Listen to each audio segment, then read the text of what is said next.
করতে গিয়ে মা পরাশরী দেখলেন, হ্যাঁ, বাজারের মধ্যখানে ছোট্ট বাচ্চারা একটা কলার ড্যাম নিয়ে ফুটবলের মতো খেলছে। কি নিয়ে খেলছে? কলার ড্যাম চেনেন তো? হ্যাঁ, কলা গাছের, যেটা দিয়ে গাছ হয়। তো এক লোক কলা গাছ বিক্রি করতে বাজারে নিয়েছে। দেখবেন সব সময় যা কিছু বাজারে নেয়, যেমন আপনাদের এই গ্রাম এলাকা ধানের বীজ নেয় না বাজারে বিক্রি করতে, সব বীজ কি বেচা যায়?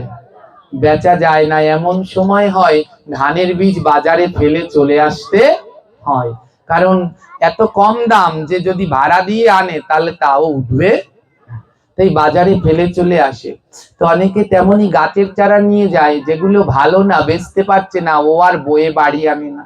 তো এক লোক কলা গাছের চারা বিক্রি করতে নিয়ে গেছে, ভালো চারাগুলো বিক্রি হয়ে গেছে, যেটা খারাপ সেটা আর বিক্রি হলো না। লোকটা সেই খারাপ কলা গাছের চারাটা, ছোট্ট চারাটাকে বাজারে ফেলে রেখে চলে আসলো।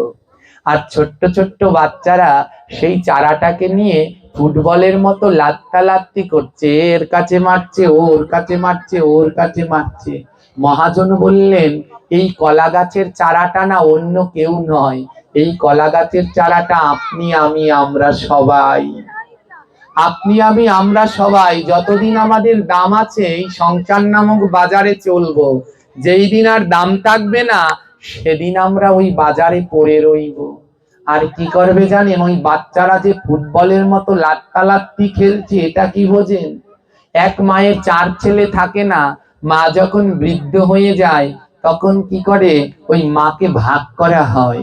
হ্যাঁ, তুই দেখবি 2 মাস, তুই দেখবি 2 মাস, তুই দেখবি 2 মাস, তুই দেখবি 2 মাস, এমন করে ভাগ করা হয় ওই ফুটবলের মতো। এর কাছ থেকে ওর কাছে, ওর কাছ থেকে ওর কাছে ঘুরতে থাকে।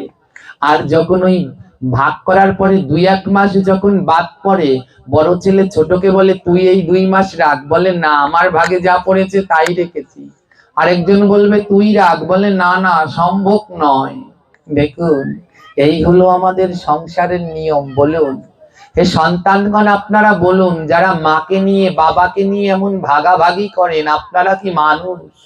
কই, যখন আপনারা ছোট ছিলেন, আপনারা 4 ভাই বোন যখন ছোট ছিলেন, তখন আপনাদের মা কি আপনাদের জন্য স্তন দুগ্ধ আলাদা ভাগ ভাগ করে কাউকে দিয়েছিল? মা তো সমান ভাগে তার দুগ্ধ বিতরণ করলেন। তবে সেই মা বৃদ্ধ হলে কি করে তাকে ভাগাভাগি করেন? কি করে তাদের ভাগাভাগি করেন? কালকে বলেছিলাম, হ্যাঁ, মা বাবাকে না ভালোবাসলে কোনোদিন ধর্ম হয় না। আর জানেন তো, ওই কলা গাছের ড্যামটাকে দেখে, হ্যাঁ, ভক্ত তো, যারা ভক্ত তারা শুধু মানুষের কথা ভাবে না, সমস্ত জীবের কথা ভাবে। একটা ভক্তকে মাছ মারতে দিলে সে মাছ মারতে পারবে? জোরে বলেন, পারবে? একটা ভক্তকে মাছ মারতে দিলে সে মাছটা পর্যন্ত মারতে পারে না, কারণ তার প্রাণটা কেঁপে উঠে। মশা মাছি কোনো কিছুই সে মারতে পারে না। সবার ভিতরে প্রাণ আছে। এই হলো সনাতন, যে সর্বধর্ম সর্বজীবকে সম্মান দেয়, সর্বজীবকে সে সম্মান দেয়। কলা গাছটাকে দেখে না মা পরাশরীর বড় কষ্ট হলো। আহা, কলা গাছটা যদি ভালো হতো, সতেজ হতো, তাহলে ওকে কিনে নিয়ে যেত। যেহেতু ও দুর্বল, তাই ওকে আর কেউ নিচ্ছে না। দেখুন, মনে রাখবেন, এই কলা গাছের মতো আমরাও একদিন হব, যেদিন দুর্বল হব। এই সংসারের মানুষ আমাদের আর নেবে, ওই বাজারের মধ্যে ফেলে রাখবে আর সবাই মিলে লাত্তালাত্তি করবে। মা পরাশরী ফেলানো সেই কলা গাছটিকে সযত্নে বাড়িতে নিয়ে গেল। বাড়িতে নিয়ে তিনি যেইখানটায় রান্না করেন, ওই রান্নাঘরের এক কোনায় কলা গাছটাকে রোপণ করছে। আর বলছে, এ কলা গাছ, তোর গাছে যদি কোনোদিন কলা হয়, তবে সেই কলা আমি গোবিন্দের সেবায় দেব। হ্যাঁ, এ জগতে যারা ভক্ত তারা যখন গাছ লাগায় তখন কি বলে? যেই গাছে যদি কোনো ফল হয়, ফুল হয়, গোবিন্দ সেবায়।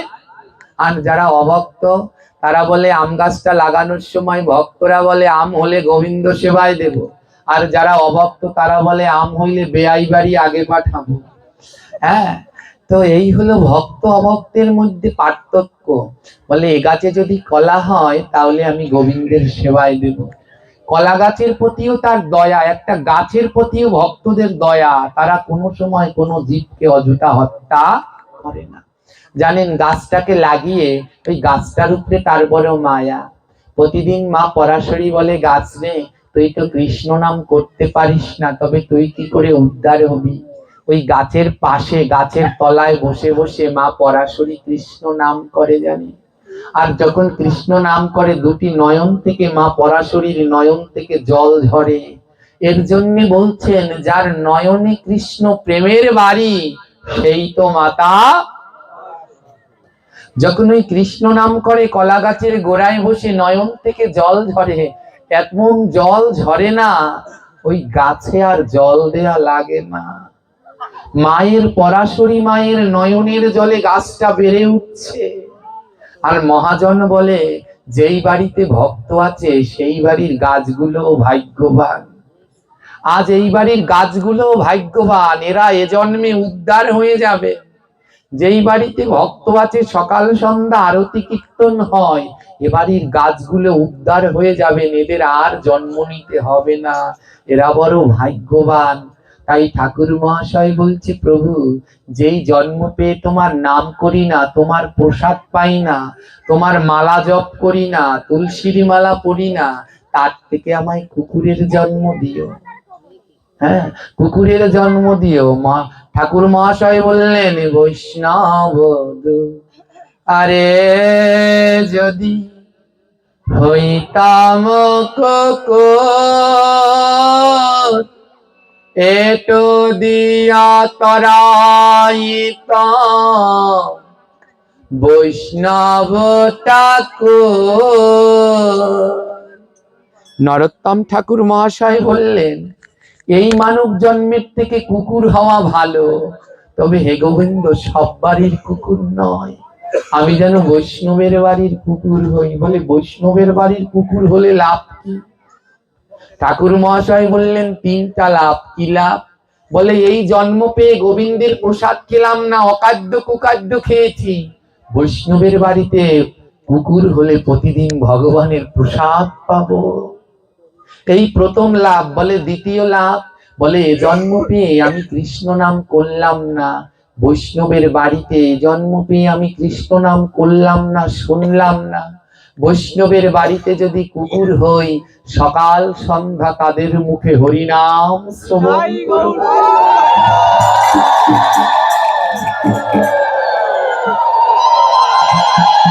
বলে, বৈষ্ণবের বাড়িতে কুকুর হলে আমার তিনটা লাভ।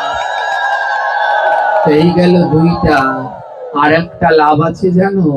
এ জন্ম পেয়ে আমি বৈষ্ণবের চরণ ধুলা মাখলাম না, কিন্তু বৈষ্ণবের বাড়িতে যদি কুকুর হই, কুকুর তো আর ছালা চটে বসে না, ওসব ওরা মানে না, ধুলা ছালা চট কি। বলে, বৈষ্ণবের বাড়িতে কুকুর হলে ওই ওই উঠানের মধ্যে পথের মাঝে ঘুমিয়ে পড়বো, আর যেই উঠানে ঘুমাবো সেই উঠানে কত ভক্তরা আসে, কত বৈষ্ণবরা আসে। কুকুর হয়ে যখন ওই উঠানের মধ্যে ঘুমাবো, আমার প্রত্যেক পশমে পশমে ভক্তের চরণ ধুলা লাগবে, চরণ ধুলা লেগে যাবে সেদিন।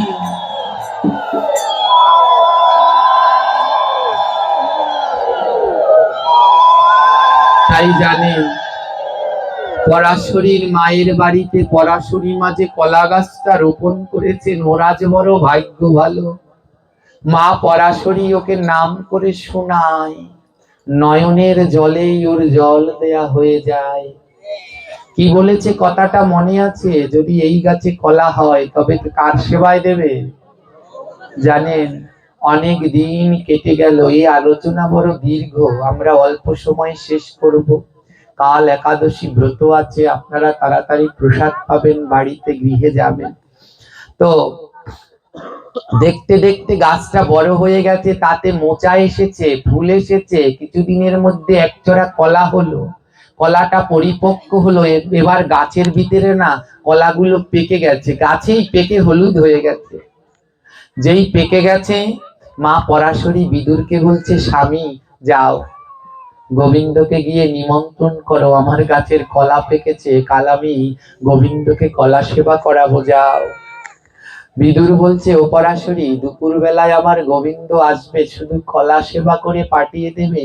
পরাশরী বলে, না না, শোনো, আমি যখন ভিক্ষায় যাই, অনেক বাড়ি থেকে না আমায় চিকন চাল দেয়, সুগন্ধি চিকন চাল দেয়, আমি সেইগুলো রান্না করি না, ওগুলো জমা করে রেখে দিয়েছি, যেদিন আমার গোবিন্দ আসবে গোবিন্দের ভোগে দেব।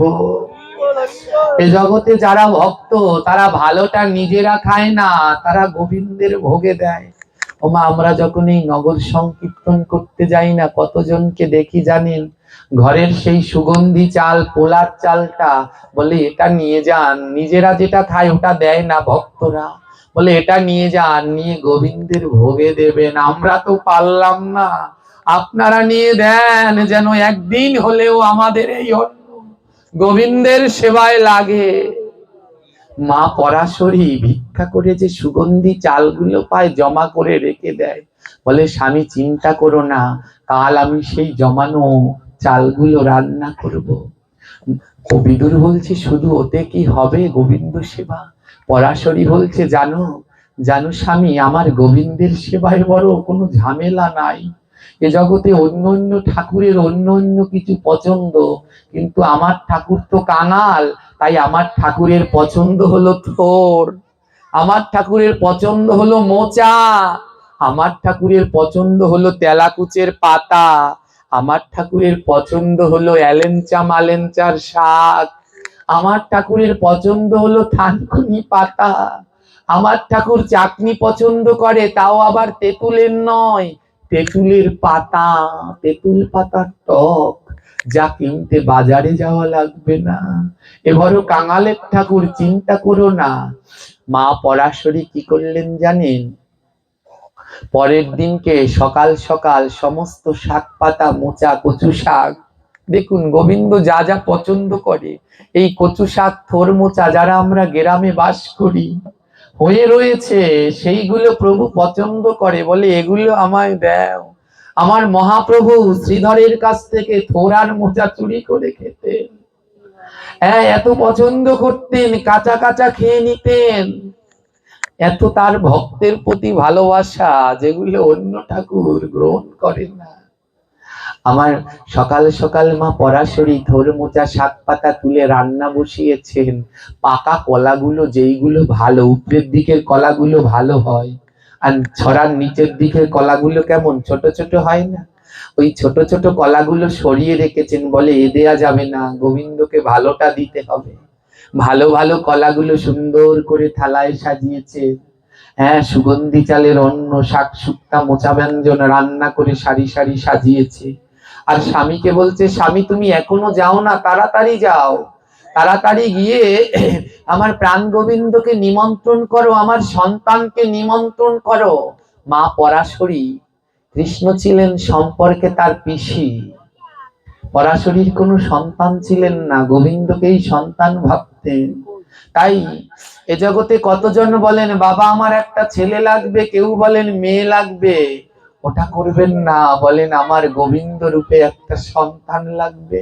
ও ছেলে মেয়ে উদ্ধার করতে পারবে কিনা জানি না, তাই একমাত্র গোপালকে, গোবিন্দকে সন্তান ভেবে তাদের সেবা যত্ন করুন, এই ধামে না হলেও ওই ধামে সে আপনায় উদ্ধার করে নিয়ে যাবে, উদ্ধার করে নিয়ে যাবে।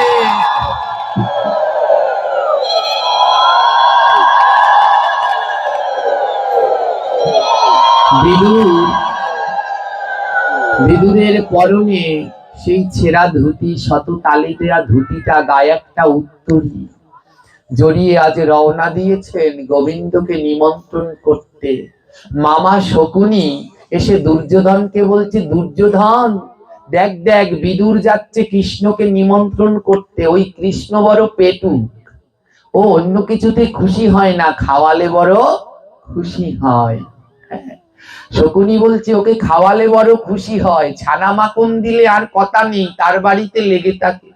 দেখ দেখ, বিদুর যাচ্ছে কৃষ্ণকে নিমন্ত্রণ করতে, নিশ্চয়ই ভালো মন্দ খাইয়ে পাণ্ডবদের দলে রাখবে। শকুনি বলছে দুর্যোধনকে, তুই তাড়াতাড়ি বিদুরের আগে যা, গিয়ে কৃষ্ণকে তুই নিমন্ত্রণ কর, এমন ভাবে নিমন্ত্রণ করবি কৃষ্ণ যেন দুপুরবেলা তোর বাড়িতে আসে। ছুটতে ছুটতে বিদুরও গেল আর দুর্যোধনও গেল, দুজনে গেল। হ্যাঁ, ভগবান কৃষ্ণ আমার তখন শয়নে ছিল। ভগবান কৃষ্ণ দাদা বলরামকে বলছেন, শোনো দাদা, আমি আজ ঘুমালাম, চোখ খুলে যাকে দেখবো তার মনের ইচ্ছাটা আমি পূর্ণ করব। দুজনেই আসলেন, কাকা ভাইপো আসলেন। কিন্তু কাকা দীনদুখী কৃষ্ণ ভক্ত, ভাইপো হলেন ধনী। দুর্যোধন হলেন ধনী। দুর্যোধন মাতার কাছে একটা চেয়ার রাখা। হ্যাঁ, বলরাম বললেন, দেখো চেয়ার তো ঘরে একটা, কে বসবে? দুর্যোধন বললে, আমি বসবো, আমি যুবরাজ, আমার ওখানে বসতে হবে। বিদুর মনে মনে বলছে, ভালোই করেছো, আমারও চেয়ারে বসার ইচ্ছে নেই, আমার ভগবানের মাতার কাছে থাকার ইচ্ছে নেই, আমি যেন চরণের কাছে থাকতে পারি। বিদুর না ভগবানের চরণের কাছে বসে পড়লেন। বলরাম বলে, বা কৃষ্ণ, ধন্য তার ভক্ত লীলা। তুই ঘুমানোর আগে বলেছিলি চোখ খুলে যাকে দেখবি তার মনের ইচ্ছা পূর্ণ করবি, তুই তো চোখ খুলে বিদুরের মুখই দেখবি রে। দুজনে বসে রয়েছে, গোবিন্দ আমার ঘুম থেকে উঠে বিদুরের দিকে তাকিয়েছে। গোবিন্দ বলছে, রাধে, আজ আমার বড় ভাগ্য ভালো, সকাল বেলায় আমার ভক্তের বদন দর্শন হলো। নয়ন খুলে আজ আমি ভক্তের বদন দর্শন করলাম। বিদুর আর দুর্যোধন, গোবিন্দ উঠে বসে দেখে চরণের কাছে বিদুর, মাতার কাছে দুর্যোধন চেয়ারে বসা। হ্যাঁ, বলে, কি চাও? তোমরা দুজন কেন এসেছো?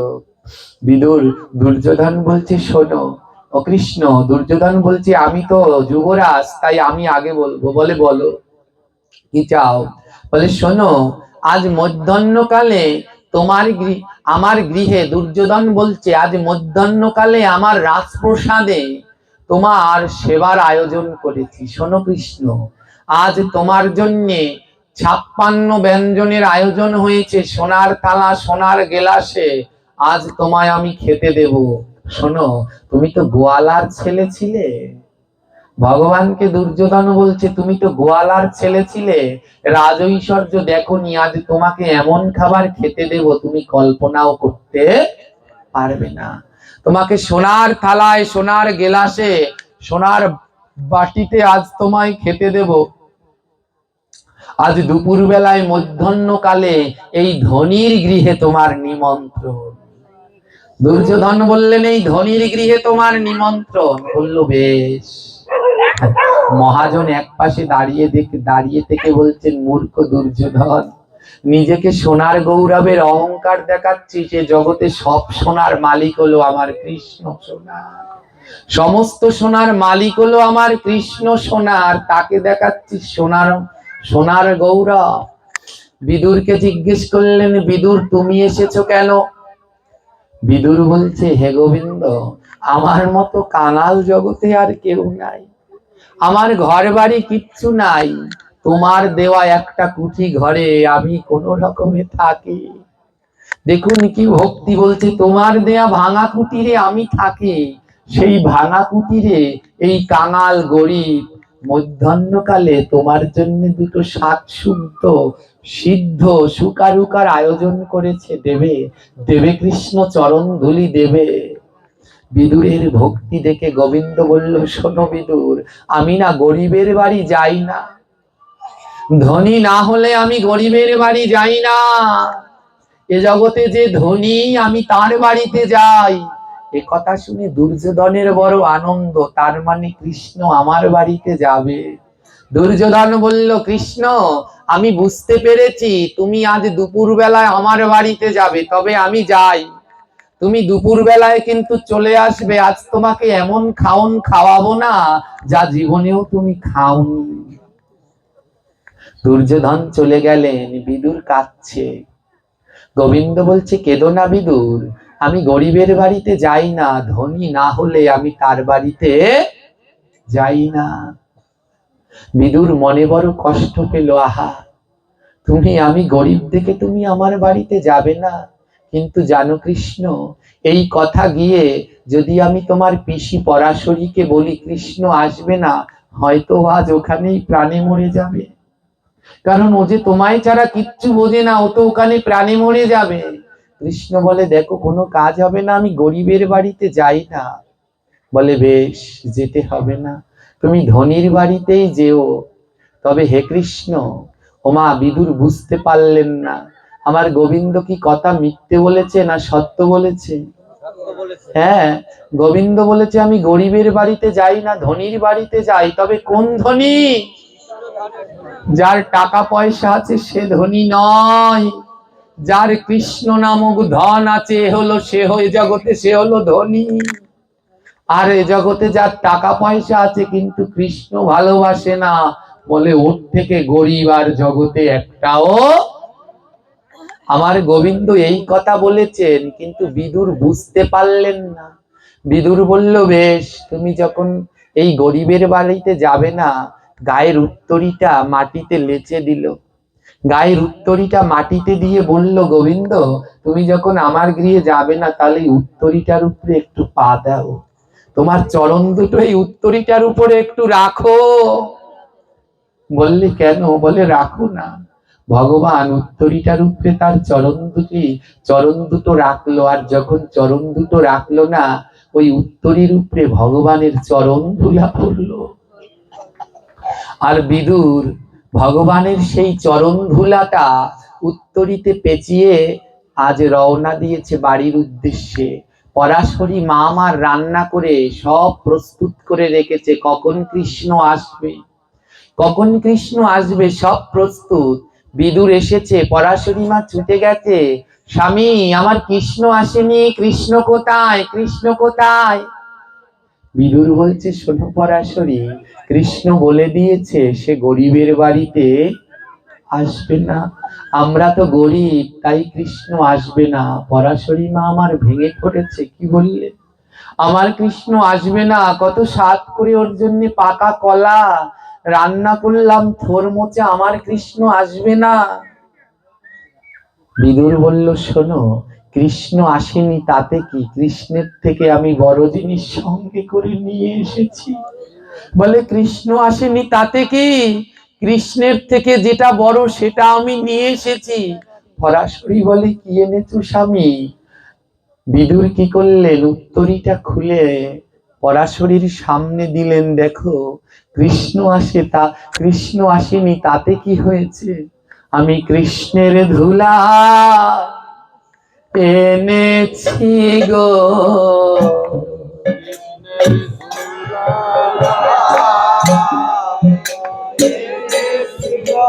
আমি ভক্তের ধুলা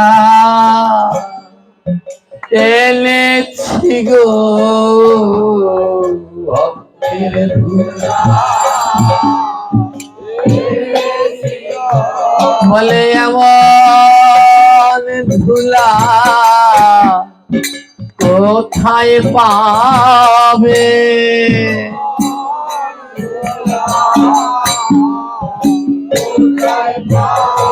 আমি ভক্তের ধুলা এনেছি গো।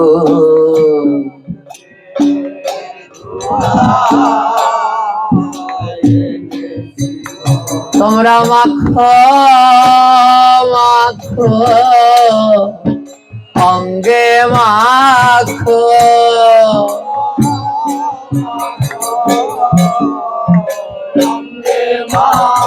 আমি ভক্তের ধুলা এনেছি গো। মাখো মাখো অঙ্গে মাখো ভক্তের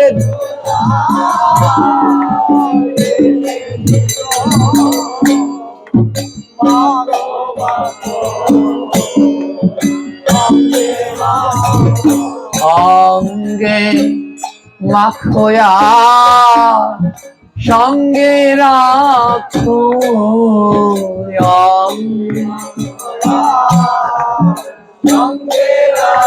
তোমরা যত পারো তত মাখো অঙ্গে মাখো। সঙ্গে রাখো যত পারো,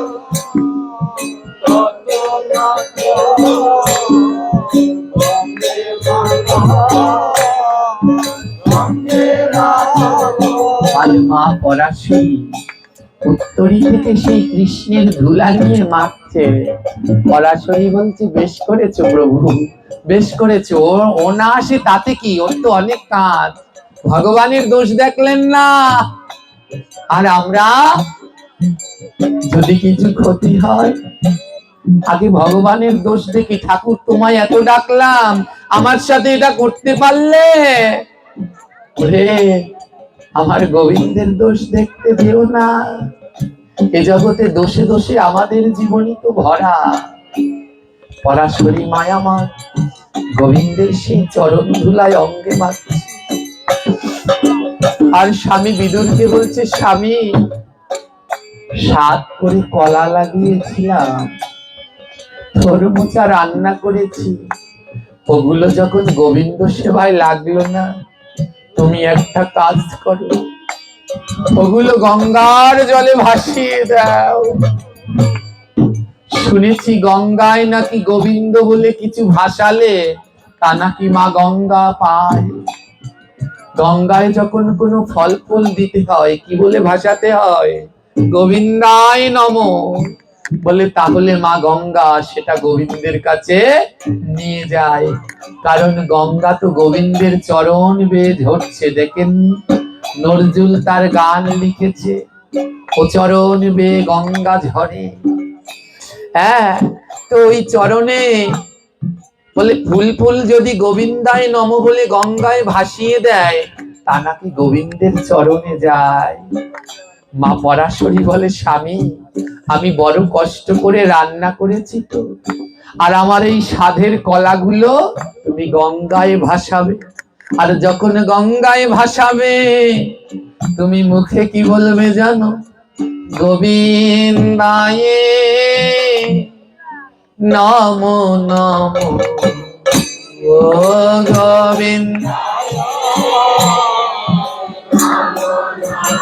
বলো গোবিন্দায়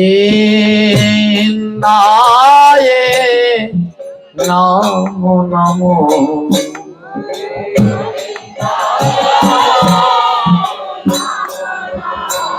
এই দেহ আমার নৈবেদ্য গোবিন্দায় নমো নমো।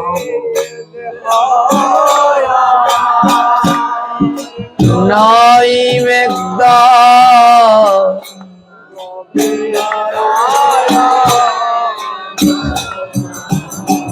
বলে, দেহটাকে নৈবেদ্য করো, এই দেহকে গোবিন্দ সেবার উপযুক্ত করো, নৈবেদ্য করো, সাত্বিক আহার করো, ভগবানের প্রসাদ পাও। এ দেহ তোমার নৈবেদ্য হবে। তিলক দাদা সঙ্গে তিলক পরো, কণ্ঠে তুলসীর মালা পরো, প্রতিদিন হরিনাম জপ করো, তোমার এই দেহ নৈবেদ্য হবে। আর এটা যদি না করো, ওই ছেলে পুত্র স্ত্রী স্বামী সন্তানের ভোগের বস্তু হবে। এ দেহ আর গোবিন্দ সেবায় লাগবে না, লাগবে না। আজ জানেন, বিদুর আমার গঙ্গায় সেই কলা শাক শুকুটা গুলো সব একটা সাজির মধ্যে করে নিয়ে গঙ্গার জলে একটা একটা করে ভাসিয়ে দিচ্ছে। আর নয়ন থেকে অজুর ধারায় ঝরছে। গঙ্গায় সেই রান্না করা পরিপাটি বস্তুগুলো, কলাগুলো গঙ্গার জলে ভাসিয়ে দিচ্ছে। মধ্যাহ্নকাল, দুপুর এসে গেছে। এবার গোবিন্দ আমার ভক্তের বাড়িতে যাওয়ার জন্য রওনা দিয়েছে। আজ মধ্যাহ্নকালে গোবিন্দ আমারে রওনা দিয়েছে। এবারে রুনু ঝুনু নকুর বাজে, প্রাণ গোবিন্দের পায়। আজি রুনু ঝুনু নকুর বাজে, প্রাণ গোবিন্দের পায়। এবার নাচিয়া নাচিয়া আমার প্রাণ গোবিন্দ যায়। আহা, তাহা দেখে নর নারী জয়ধ্বনি দেয়। তারা জয়ধ্বনি দেয় রে, তারাই উলুধ্বনি দেয় রে, আমার প্রাণ গোবিন্দ যায় রে, জয়ধ্বনি দেয় রে, উলুধ্বনি দেয় রে, জয়ধ্বনি দেয় রে, আমার প্রাণ গোবিন্দ যায় রে, জয়ধ্বনি দেয় রে। এবার ভগবান আমার সোনার নুপুর পায়ে পরে রুনু ঝুনু বেশে সেজে প্রভু নৃত্য করতে করতে গেলেন। প্রথমেতে গেলেন প্রভু দুর্যোধনের দ্বারে। দুর্যোধনের কাছে ভগবান আমার প্রথম গেলেন। দুর্যোধন বলে, কৃষ্ণ এসেছো, আসো আসো, দেখো তোমার জন্য সোনার থালা গেলাসে কত খাবার সাজিয়ে রেখেছি, এত খাবার রেখেছি তুমি জীবনেও খাওনি। ভগবান বলছে, শোনো, কই দেখি দেখি। ভগবান দেখে কত সোনার থালা গ্লাসে করে কত কি রান্না করে রেখেছে। ভগবান বলে, রেখেছে বটে, তবে এই খাবার খাই না, যেই খাবারে তুলসী নাই সেই খাবার খাই না। তোমরা তুলসী দাও নাই, তুলসী দাও নাই, এই খাবার খাই না। প্রভু বললেন, 56 ভোগ আর 36 ব্যঞ্জন বিনা তুলসী প্রভু এক না করে গ্রহণ। দুর্যোধন রান্না করে কত খাবার রেখেছেন, কিন্তু কোনো পদে তুলসী দেয় নাই। আমার ভগবান বলে, যেখানে তুলসী নাই সেখানে ভক্তি নাই, আর যেখানে ভক্তি নাই আমি সেই খাবার খাই না, আমি তাদের হাতে খাই না। আরে যাদের গলায় মালা নাই তাদের হাতে খাই না, আমি তাদের হাতে খাই না। যারা তুলসীর মালা পরে না তাদের হাতে খাই না। ভগবান বললেন, শোনো, যে পদে তুলসী না দেবে ওই পদ আমি খাবো না। আর কেউ যদি রান্না করে তার গলায় যদি তুলসীর মালা না থাকে, সে যদি ভগবানেরও ভগবান হয়, আমি তার হাতেও খাই না। ওমা, এ কথা স্বয়ং ভগবান বললেন। তাই আমি বারবার পাঠে সবাইকে বলি, আপনারা তুলসীর মালা পরবেন। এখানে যারা আছে সবাই পরবেন, ওদের কাছে তুলসীর মালা পাওয়া যায়, পরবেন। যাদের কেনার সামর্থ্য নেই, বলে দিচ্ছি, আপনারা গ্রামের মানুষ, অনেকে আছেন তুলসীর মালা কিনতে পাচ্ছেন না, আপনাদের কাছে টাকা নেই। যাদের কাছে তুলসীর মালা কেনার মতো অর্থ নেই কিন্তু মালা পরবার ইচ্ছে আছে, তারা আমার কাছে চলে আসবে। যাদের মালা জপ করার ইচ্ছে আছে কিন্তু কেনার মতো অর্থ নেই, তারা আমার কাছে চলে আসবেন। তাদের জন্য জপ মালা, তুলসীর মালা বিনামূল্যে ফ্রি। যারা মনের ইচ্ছায় জপ করতে চান, মালা পড়তে চান, কিন্তু যাদের কেনার মতো অর্থ আছে, সামর্থ্য আছে, তাদের জন্য না। যাদের নেই কিন্তু জপ করতে চান, মালা পড়তে চান, তাদের জন্য আমি আছি, কোনো ভয় নাই, যা লাগবে আপনারা ভক্তি পথে চলুন, আমি আমার রক্ত বেচে, কিডনি বেচে দিয়ে দেব। তবু যারা ভক্তি পথে চলবেন তাদের সাথে আমি জীবনের শেষ দিন করতে।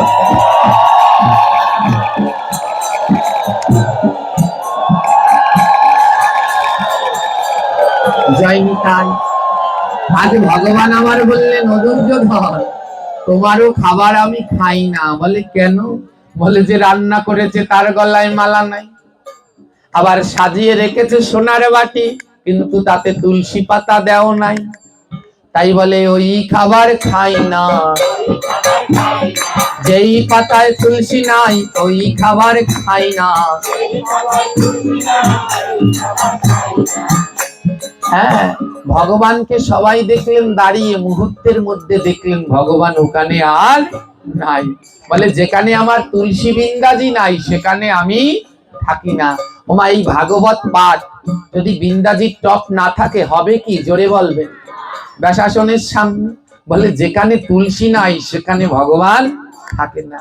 আমার গুরুদেব একটা কথা বলতেন, বলে কোনো বাড়িতে ভক্ত আছে কি নাই কি করে বুঝবে জানো? যেই বাড়িতে তুলসী বৃন্দাজির যত্ন হয় মনে রাখবে সেই বাড়িতে ভক্ত আছে। দেখুন এই বাড়ির বৃন্দাজিটাকে দেখলে দেখুন তুলসী বৃক্ষ একসাথে দুটো লাগাতে হয়, কৃষ্ণ এবং রাধা, দুটো বৃক্ষ রাধা তুলসী কৃষ্ণ তুলসী, দেখুন যুগলের মতো দাঁড়িয়ে আছে। দেখেই মনে বোঝা যাচ্ছে এই বাড়িতে ভক্ত আছে, এরা প্রতিদিন ভোগ দেয়, ভগবানের প্রসাদ পায়। তাই বলে সেই বাড়িতে খাই না, যারা তুলসী পূজা করে না সেই বাড়িতে খাই না। হ্যাঁ হ্যাঁ, সেই বাড়িতে খাই না। যারা তুলসী পূজা করে না সেই বাড়িতে খাই না। এবার নাচিতে নাচিতে আমার প্রাণ গোবিন্দ যায়, আরে রানা পায়ে সোনার নুপুর বেজে বেজে যায়। এবার প্রভু আমার কি করলেন জানো? আজ সেই কাঙাল বিদুরের গৃহে প্রভু আমার উপস্থিত হলেন। বিদুর গঙ্গার জলে রান্না করা খাবারে গোবিন্দায় নম বলে ভাসাচ্ছে। আর ভাসাতে ভাসাতে কখন প্রভুর নামে অচৈতন্য হয়ে পরনের গামছাটা ওই গঙ্গার স্রোতে কোন সময় ভাসিয়ে নিয়ে গেছে সেই চেতনাও তার। আর এইদিকে মা পরাশরী কি করছে জানো? সেই যে উত্তরী এনেছে চরণ ধুলা মাখা, সেই উত্তরীটা নিয়ে জড়িয়ে জড়িয়ে কাঁদছে। ভগবান এসে দরজায় দাঁড়িয়ে ডাকছে, ও মা, মা দেখো আমি এসেছি। পরাশরী বলে, আমার তো সন্তান নেই, তবে আমায় মা বলে কে ডাক? নিশ্চয়ই ভুল শুনছি। ভগবান আবার ডাকলেন, ও মা, মা চোখ খোলো।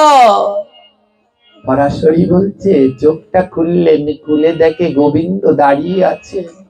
মনে রাখবেন এ জগতে যাদের সন্তান নেই বা পুত্র সন্তান নেই তারা গোবিন্দকে নিজের পুত্র ভাবুন, ওর থেকে ভালো পুত্র জগতে আর পাবেন না। আজ সাক্ষাৎ ভগবান এসে ডাকছে। পরাশরী বলছে, কানাই তুই এসেছিস, আয় আয় আয় ভিতরে আয়। গোবিন্দ বলছে, মা আমায় খেতে দাও, খুব ক্ষুধা পেয়েছে। পরাশরী বলে, ও বাবা, ও বাবা আমায় ক্ষমা করে দে। গোবিন্দ বলে, কেন? বলে, আমি বিশ্বাস করতে পারিনি। আমি জানি ভক্ত ডাকলে ভগবান থাকতে পারে না, কিন্তু আমি তোর সেই কথা বিশ্বাস করতে পারিনি। আমি যা রান্না করেছি সব তোর পিসামশাই জলে ভাসিয়ে দিতে গেছে, ঘরে যে কিচ্ছু খাবার মতো নাই। গোবিন্দ বলে, মাগো দেখো না, দেখো না কিছু পাও কিনা, আমার যে বড় ক্ষুধা পেয়েছে। পরাশরীর হঠাৎ মনে হলো, আরে ওই যে নিষ্ঠা কলা কয়টা, নিচের দিকের কলা কটা তো রেখে দিয়েছি, খারাপ কলা কটা। পরাশরী মা আমার সেই খারাপ নিষ্ঠা কলা কয়টা আনলেন।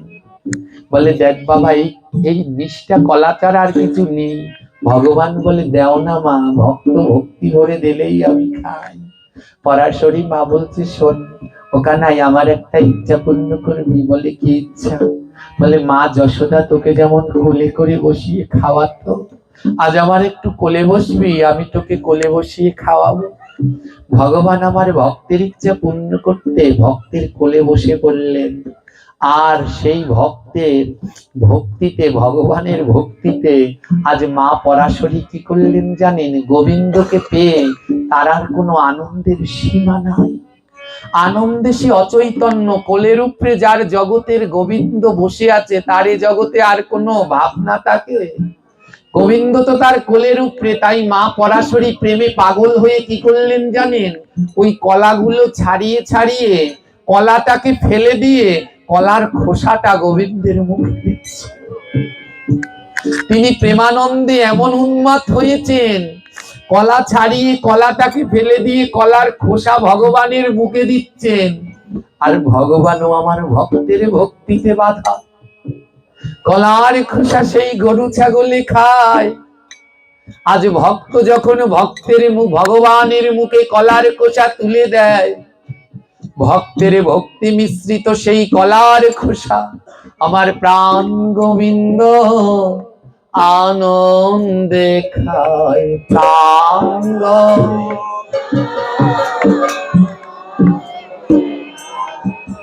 আরে ভক্ত যখন কলার খোসা দেয়, প্রাণ গোবিন্দ আনন্দে খায়।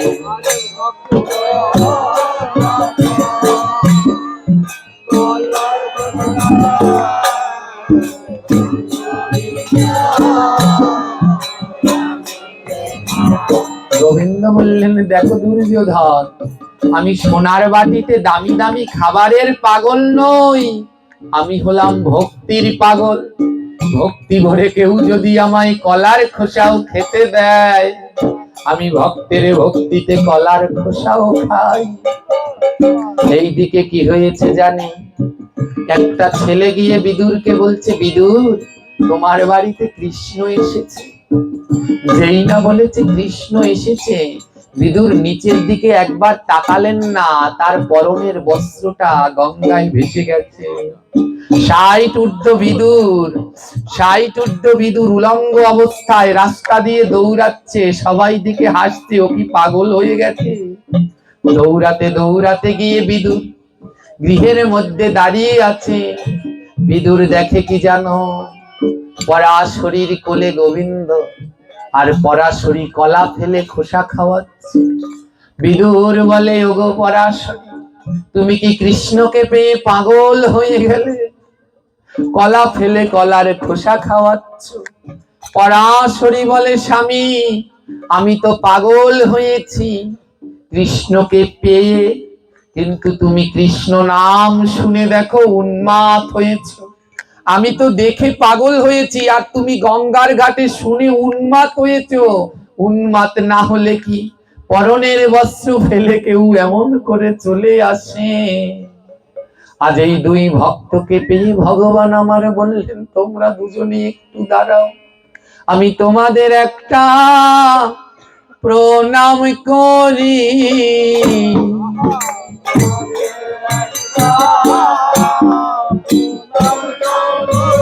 বলে তোমাদের একটা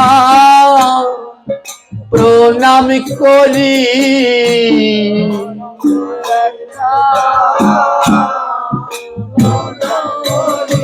ভগবান বললেন, এমন ভক্তি দেখি নাই, তোমাদের দুইজনকে আমি একবার প্রণাম করি।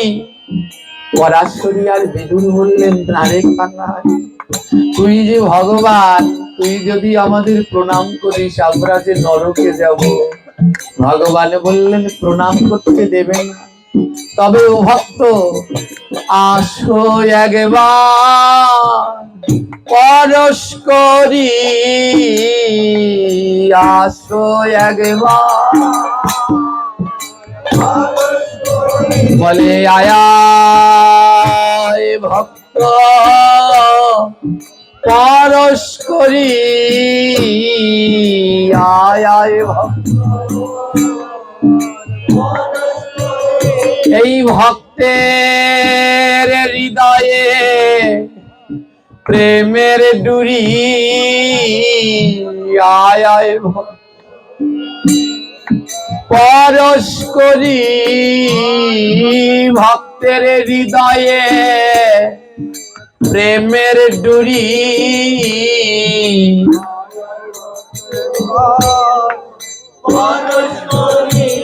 আমি জ্বালাই জ্বালাই জ্বলা মরি,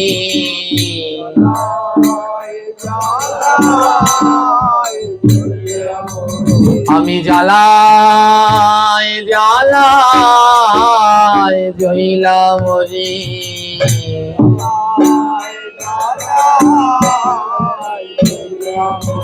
তোরা আয় ভক্ত পরশ করি,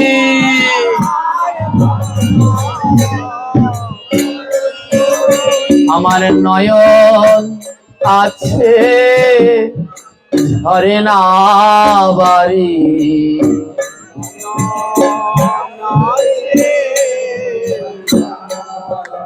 তোরা আয় ভক্ত পরস্পরে,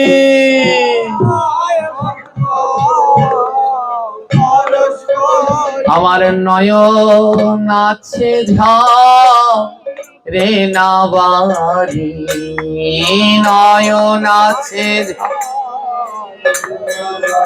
তোরা আয় আয় ভক্ত পরস্পরে,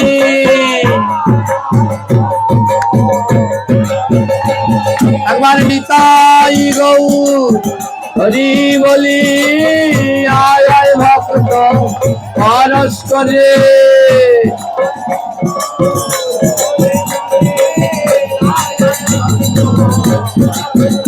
এবারে ভক্ত আর ভগবানের মিলন হইল, তোমরা প্রেমানন্দে সবাই একবার গৌর হরি বলো। এবার ভক্ত দেখো ভগবানকে বুকে টেনে নিল, আরে এইখানেতে ভক্তের মিলন হইল, তোমরা হরি হরি বলো গো, আজ মিলন হলো গো, তোমরা রাধে রাধে বলো গো, আজ মিলন হলো গো। এবার ভক্ত আর ভগবানের মিলন হইল, তোমরা প্রেমানন্দে বাহু তুলে গৌর হরি বলো। হরিবাল হরিবাল হরিবাল হরিবাল হরি হরিবাল হরি। জয়।